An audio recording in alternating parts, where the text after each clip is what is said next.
Hello and thanks for checking out ChartGuys.com. We're proud to be one of the most successful technical analysis communities online, teaching you the skills to become a more confident, effective, and informed trader.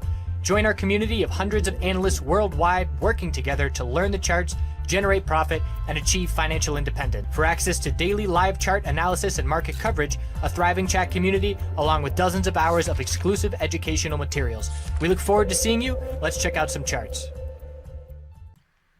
Hey everyone, hope you're doing well on this Saturday morning. Hope you weren't furiously clicking refresh all night last night looking for a video.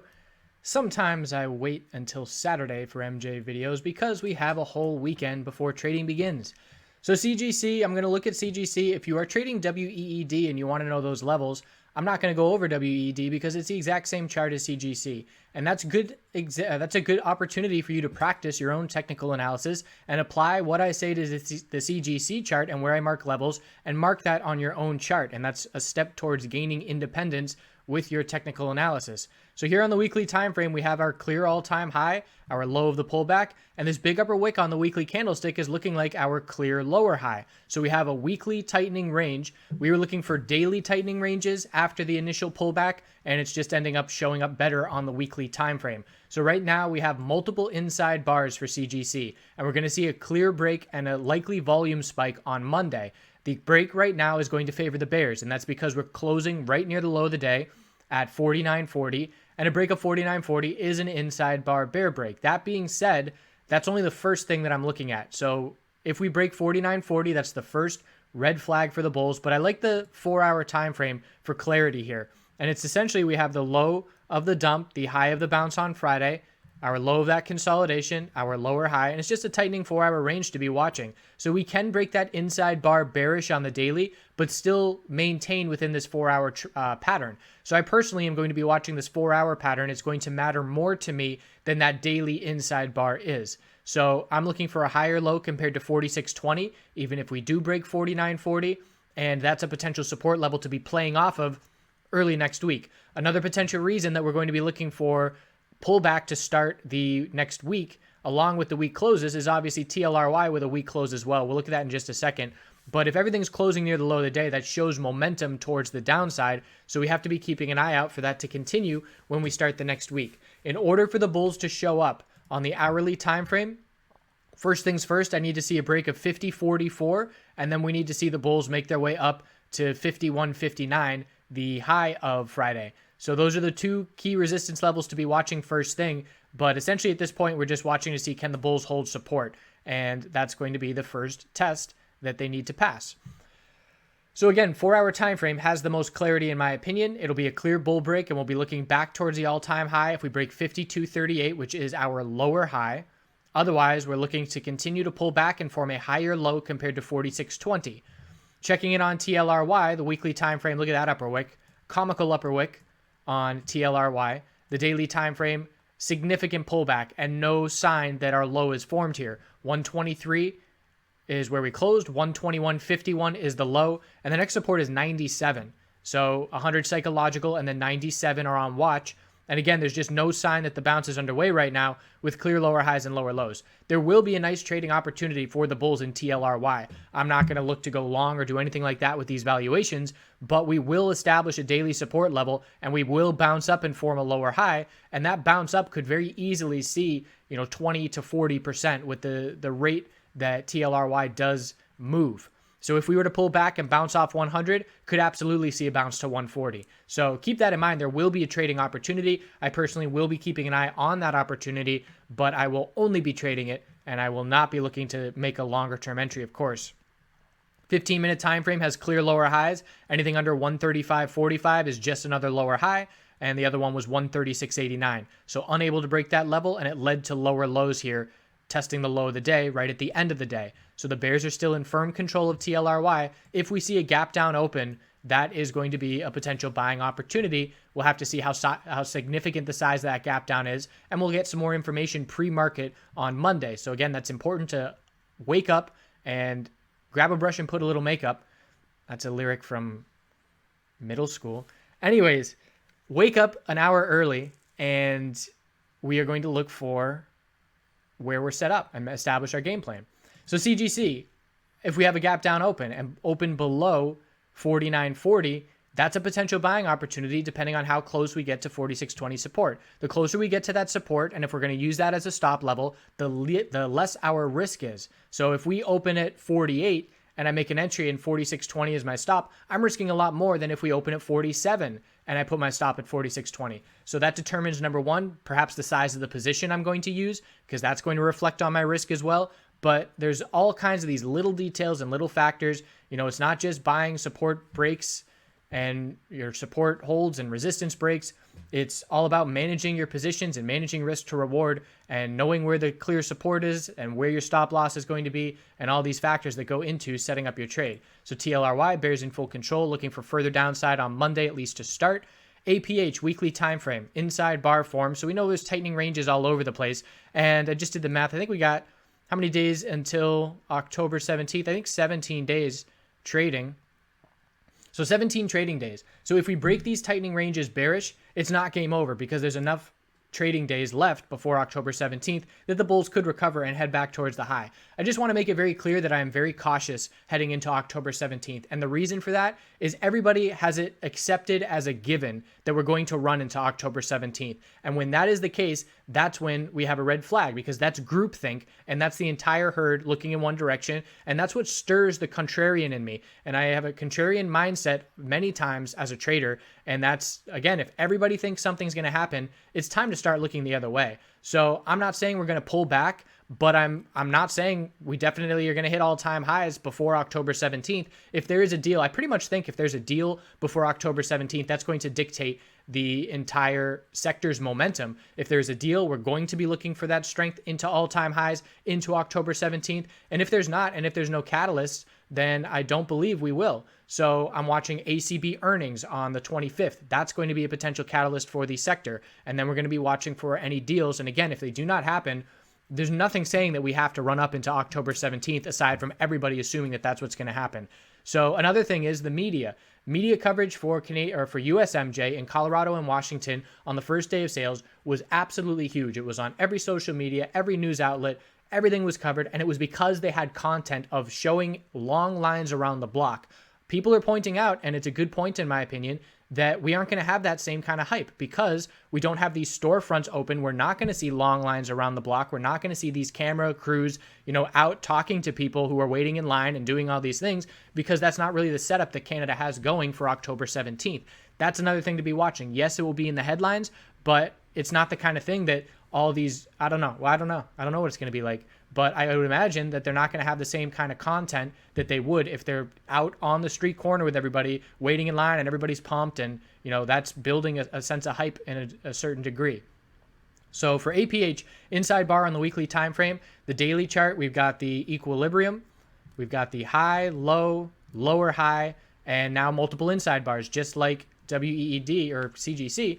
And it's different because we closed near the high of the day. So there's definitely a different look to it. APH has been a bit of a laggard the past couple of days compared to the sector. So people are watching for a potential bull break, a break of 1989 and 2012 are two resistances that if the bulls break those levels, that's going to show a shift in momentum and have us looking back at 2158. So best case scenario for the bulls, break these inside bars bullish to start Monday.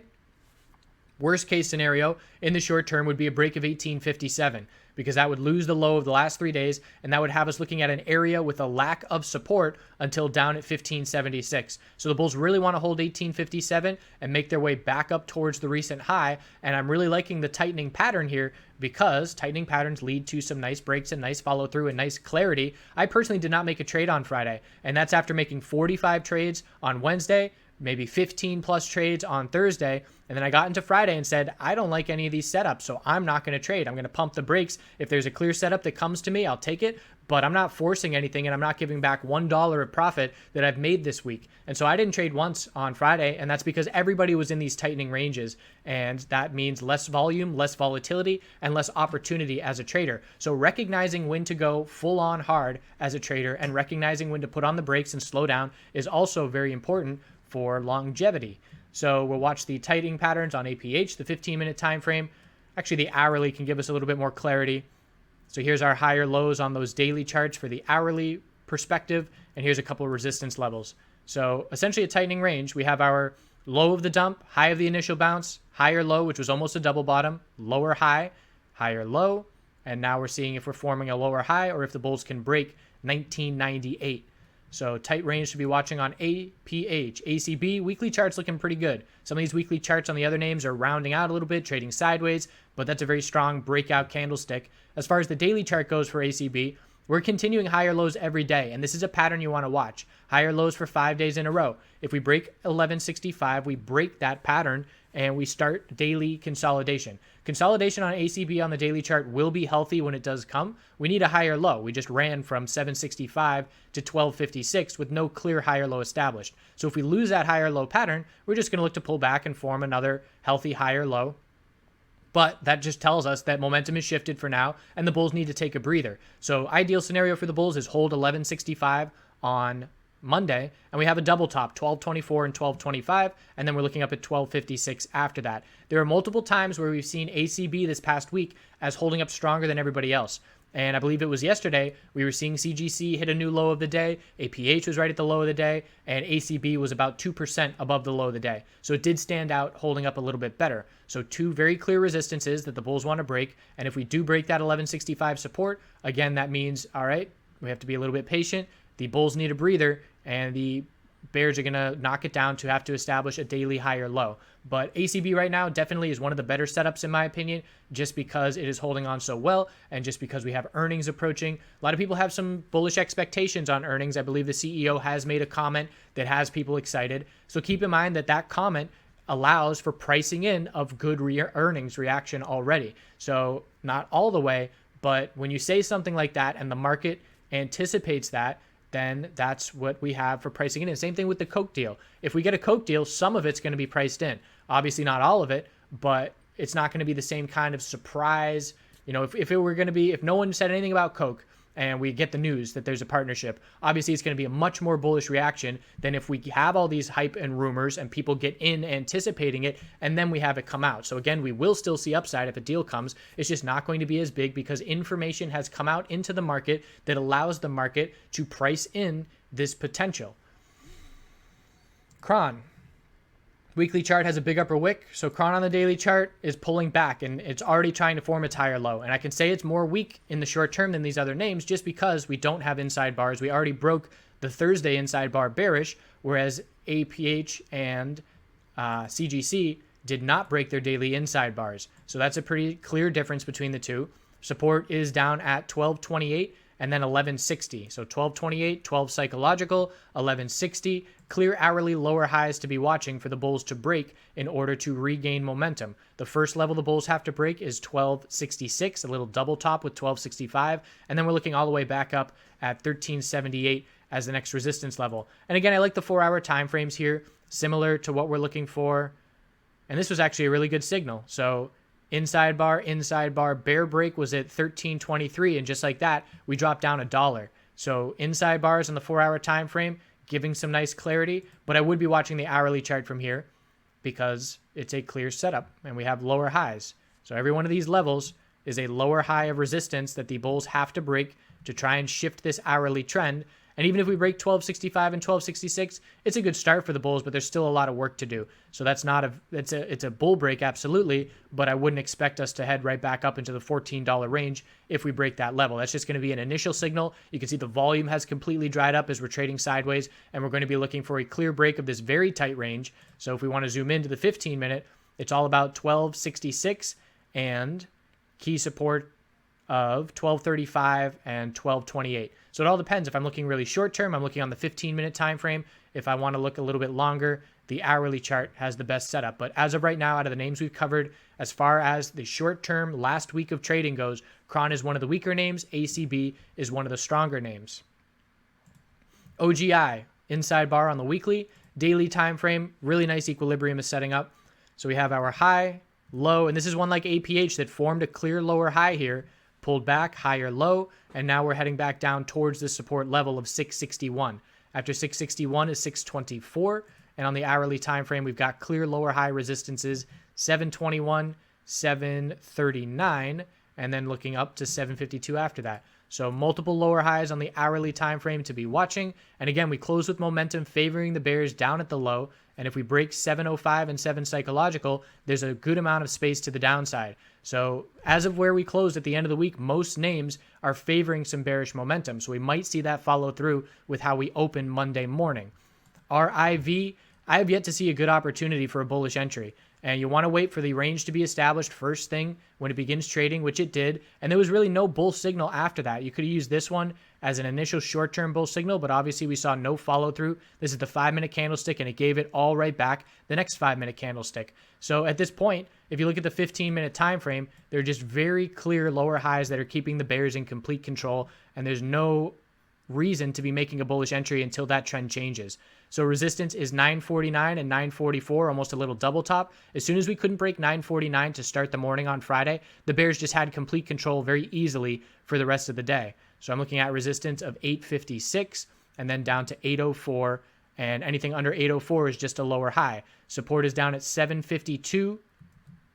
And after that, we have to be cautious because it's black dirt breakdown in the sense that this is an IPO with no price history down in this range, and we would be looking at just psychological levels 740, 30, 20, all the way down to 7 psychological. It's very clear that there's still selling of the shares going on, and it's just that waiting for that flip of supply and demand. When the supply of shares dries up and demand begins to outweigh it, we're going to see trend changes, and that's when you want to be looking to get into an initial bullish position using technical analysis.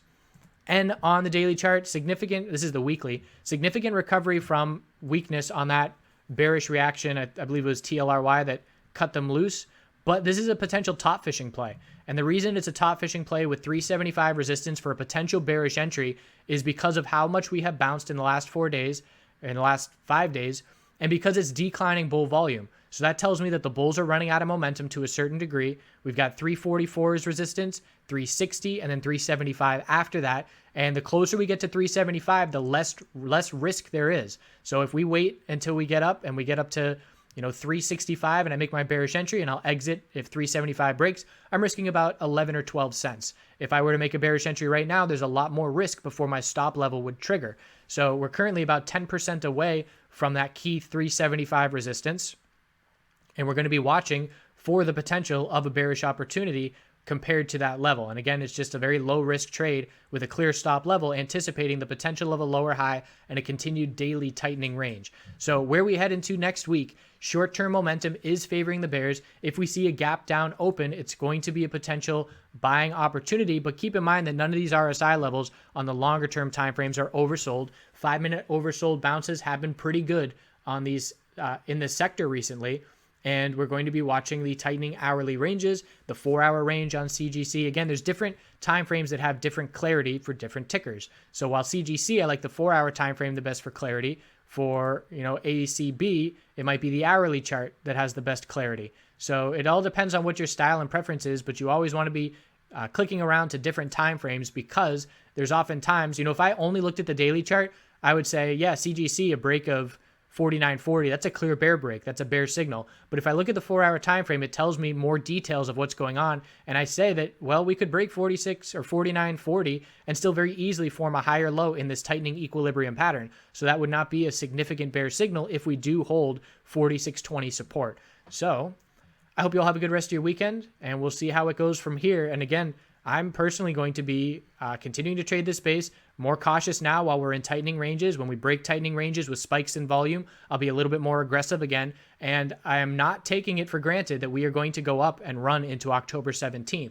I have to see signs from the bulls, mostly with volume behind it, to give that indication. But I'm not just going to assume that that's a sure thing going to happen, because that's what everybody in the market is currently doing. I appreciate you watching. We'll see you next time.